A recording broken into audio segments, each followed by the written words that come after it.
guys. Welcome to our podcast, all things HOA, COA, association management, board member craziness, whatever it happens to be. So I'm here with Zymlin today. How are you doing, Zymlin? Good at yourself. Yes. So tell us a little bit about you. You've been in this industry a long time, right? Yes, very, very long time. I think I'm creeping on 18 years industry-wise. Started from the bottom, and now I'm here for say. So much has changed in 18 years in this industry. I remember, I have not been in it as long as you, but I remember when things were paper, right? Yes. Actually stamping envelopes and having cubby holes to put Yes. mailing in. So definitely, what have you seen change over the years? Rules. Rules definitely changing. With the Florida statute, we have different things coming left and right. And a lot of learning for us CAMs, a lot of learning for board members and residents, understanding what to do and what not to do. People don't really understand what HOAs are, to be honest with you. Yeah. I've come across a lot of that in this industry. They don't know that they purchase a home or are living in a home that belongs and pertains to HOA. Well, that's top of mind to me today because I had an experience just a couple weeks ago dealing with a board. And it was a shame, actually. I consider this like the most important grassroots level of public service to serve on a board. I mean, there are volunteer positions. There's a lot that goes into it. This particular board was at each other's throats, which means that we can't get anything done, right? So I'm starting to see this more and more and more where boards can't even stand to be near each other, and that means the association does not get managed and governed in the way that it was designed to get governed. So have you seen that? Because you play the role as an actress. No, I do sometimes, guys. as a Don't let it CAM, fool. right? So I mean, you're a regional director. You're also involved in operations. But are you seeing this more and more where boards can't get along? Yes, definitely. We do see that more than often. Again, with rules changing, Yeah. they don't really understand the rules or don't want to understand the rules. They have their own point of views, and some of them want to see fit for what, I guess, makes it better for them and not the Right. association entirely. What benefits the homeowners is a very big part that we need to take into consideration as a factor in general, the whole association itself. Not one person, not just the board. They're there to make decisions on behalf of the whole entire association. So yes, I do see that often. Yeah, I think a lot more has come of board member education, which is a great thing, but a lot more needs to come. I mean, these people, when they volunteer, they're dedicating their time. They're a fiduciary. They have responsibilities to the community, and sometimes they don't know what they're getting into. Correct. But our role, right, as a management company is to make it so that we can help them along those lines. Most definitely. They provide the vision, we provide the guidance. How often do you see that happen? It's a give or take. Yeah. We get a lot of information, and I know Artemis, hands down, does provide a lot of information to our CAMs. Our CAMs are supposed to delegate and provide that information to the boards themselves. So it's a give or take. We provide you with the tools. Are you using the tools as needed? Are the board members taking this information and using it, utilizing it? There's a whole bunch of websites and webinars that they can take. There's a lot of in-person ones that they can take. There's so much information out there that we have to give and we provide. But again, is the board doing their duty? Yeah. That's another question that comes into mind. All right, so spill. What's the worst board member interaction you've seen at a meeting? Let's see. Go to a meeting.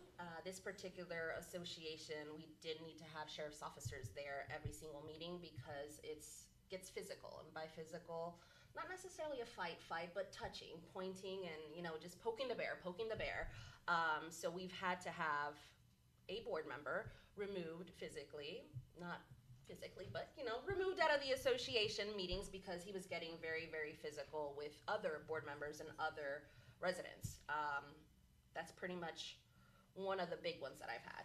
Yeah, it's so counterproductive to our motto, which is love where you live, right?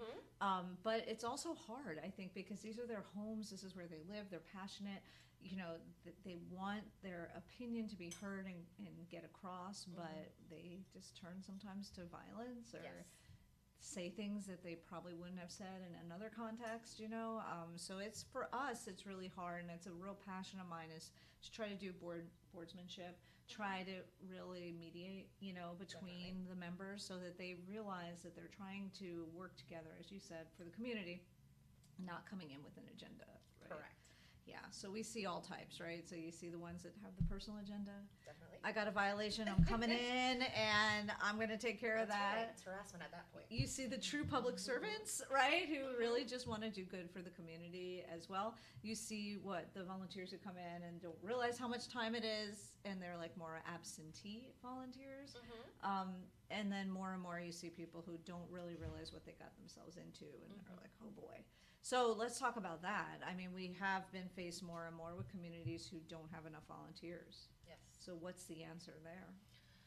Oh gosh, communication. That is like the number one tool that I would have to say. Communication is very big, whether it's being email blast, because most associations should have a website by now. So email blast, letters, mailings, events. Get the community together. That's a very, very big thing that we've been noticing that really does a big, big change in our associations. Yeah. If you get the people together, they voice their concerns. Some can be positive, some can be negative. But at the end of the day, we see exactly what's going on and we try to fix it. We come up with a plan on how we can fix it and how we can move forward. So communication is very, very big right now. Yeah, I agree. So what do you think is the best way to communicate? E-blast now or mail? I throw my mail out as soon as I I know. That's a big thing because it depends. My I read it assessments, very right? late, Yeah. very late. I'll be very honest with you. But it depends on the person itself because some people are not very savvy with IT. Yeah. They don't do emails. They don't go into computers. A lot of people don't have computers. I've been to associations when we were doing meet and greets, and they don't have the tools. So I will set them up, but at the end of the day, if I'm setting them up and they don't have a computer at home, what good is that going to be for them? So that's number one. We've had communities that actually mail out newsletters. So that's a big thing. Wow. Mail out newsletters on a quarterly basis. We don't see it as often, but they did it this route because of the people not having access to computers or phone devices. Some people still have flip phones, guys. So that's one big thing. And mailers. Our membership mailers are going to be the best way to do it because you can do a membership mailer that is actually required to be sent out. However, you can slide in a couple different pages of either newsletters or updates or anything, even homeowners update, the contact form. We can put that package together because everybody does receive the mail, even though Diane throws hers away, but you will get a paper form. Yeah. Because not everybody has the tools that everybody else does. So do you live in an HOA? I do. And do you love it? We manage it? We do not. Oh, we do not. Man, so I you gotta do. work on that. They're very quiet. Yeah. Which I'm very excited because right now my grass is not looking at its best 100%. Oh, no. I know. But they're very quiet, and I try to do my part as a person, a homeowner itself, and someone working in the HOA industry as well. I'm trying to be in the middle. You know, balance. It's called balance. Do you go to the meetings? I do not.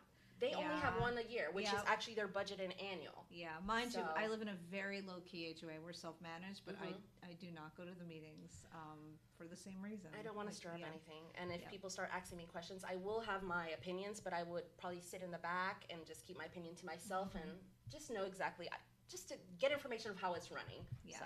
Well, you find when HOAs are run well, they're run well, and there's no need for you to go to meetings or, raise any sort of concerns.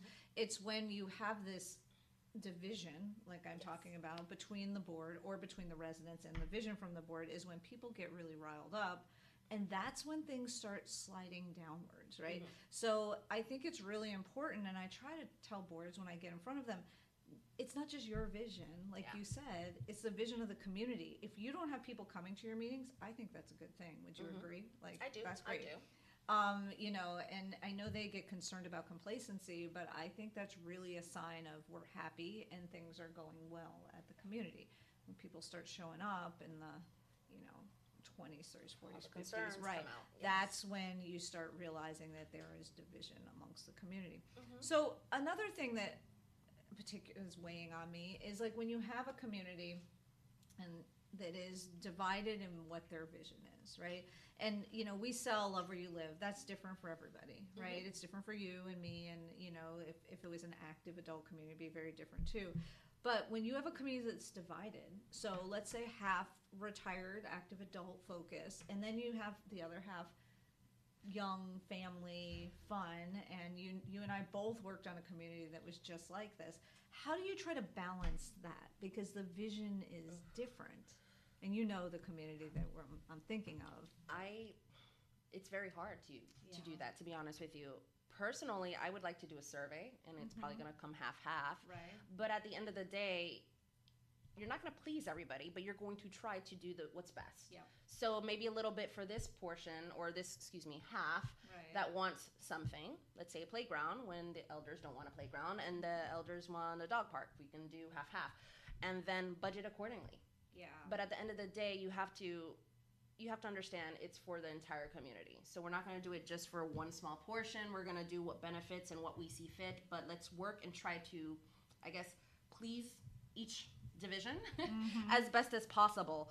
But again, communication and budget-wise, people have to understand as well. They want, Right. but they don't have the funds and they want it right now. So they need to know it's going to come out of your assessments. Yep. So if we want to do this, let's budget accordingly. Is it a reserve item, or is it something, a material alteration? We are going to have to assess, put it in the budget, and depending on how much you can increase it, whether it be 15%, whether it's silent, but you need to make sure it's in the budget and homeowners understand that they will be paying for it. So that's something different. I think for owners, the best thing they can do is go to the budget meeting. If you have to pick one meeting that you go to, it's the budget meeting, I agree. right? We get calls all the time. You're taking all our money. I can't afford to live here. Assessments are too big. I said, well, go to the budget meeting. You can understand that this is how these are the bills of the community. It's not free to run a community. That's right. And I personally like the workshop better. Yeah. If they have a workshop, I highly recommend you guys attend the budget workshop, because they'll go line by line and they'll explain exactly why. Yeah. So if we're increasing the landscape by $300,000, you're gonna want to know why. Now, mind you, that's a huge association if we did that. But you're gonna want to know You're why. scaring people I out know. there. Is Well, the good thing is when we do our budgets, our draft preliminary budgets that we provide to the board, we have our notes section that we write the information of why we're increasing, decreasing, just the information. If it's per contract, if it's the contract says 3% increase every single year, we're writing the details. So when we're going through that workshop, we're allowing this information to be, provided to the homeowner. So that way they're not gonna, yes, they're gonna still question it, but it's there in their face. Yep. The budget meeting technically is to approve of the budget. Yes, you're still gonna have answers and questions from different homeowners, but at least that workshop, you're gonna go line by line and they can address their concerns with the board. Yep. So. Question. Yeah. What do you think the biggest benefit of being a board member is? Don't say unyielding power. Let's say something else. I mean, pinking the brain, right? They want to take over the world. But no, they want to see change. Yeah. They want to see change. That's why they want to get on the board. Now, it could be personal change. It could be community change. But what they've seen in the past, they're not agreeing with. Yeah. So that's what I've noticed. Everybody that wants to jump on the board wants change in a specific area. Yeah. I think too, like what we could say as a management company, the benefit we see for being a board member, one is it's really nice to give back, and the people who do it right are really doing it to give back to their community, and they care, right? They dedicate their time. It's a lot of personal time. A lot of them have full-time jobs, and this is a job for them as well. But you see, if they're in it for the right reasons, you can really see that as well, which is really nice. And I think one of the coolest things we do is we get our boards together to talk, which is nice too, because they create a community within the community. So Most it's really cool. I got a question. All right. All right, so Artemis Lifestyles, we like to put a lot of dedication to our Lifestyles program. I feel like that's what sets us apart from everyone. Can you tell me the best community event you've ever hosted or been a part of, and any recommendations for other communities that want to start having more events and how to get started? Oh, Yeah. wow. Well, first of all, contact us, Artemis Lifestyles, because we have the best lifestyles department here. That's number one. Yes. We have a whole bunch of different ones. We've had pool events, barbecues, turkey trots. which I would love to see more associations do that one, Yep. to be honest with you. It is we're doing our wellness walking challenge. We should bring our community. I do like that. Pumpkin carvings, face painting. Fireworks, grand openings. That's right. Those were exciting. I think we've had a wine tasting. Didn't we, We do a wine have. tasting We do one? that on the beach side. Yeah, so it's a little bit of everything, and it all depends on the board themselves. We provide them with a whole bunch of different ideas. We've had camels. Yes, we've had camels on site. That's the favorite, right? Yeah, it really was. A lot of costume dress up, which I love. I have not done it yet myself, but I probably will one day. But just having our whole entire team work together and create this fun atmosphere, the kids love it. I'll be very honest with you. Kids love it, and the parents love to see the kids love it. So when we can provide a fun atmosphere, even meet and greets or just a fun, event for a holiday, it's really amazing. It kind of goes back to the love where you live, right? Yeah. And that's different for everyone, and our programming is different for everyone. So whether it's a tight budget or you have a big budget, or you can bring camels in or have fireworks, we just did how many Easter eggs out there in the audience? A lot. It was a lot. Right? 7,000.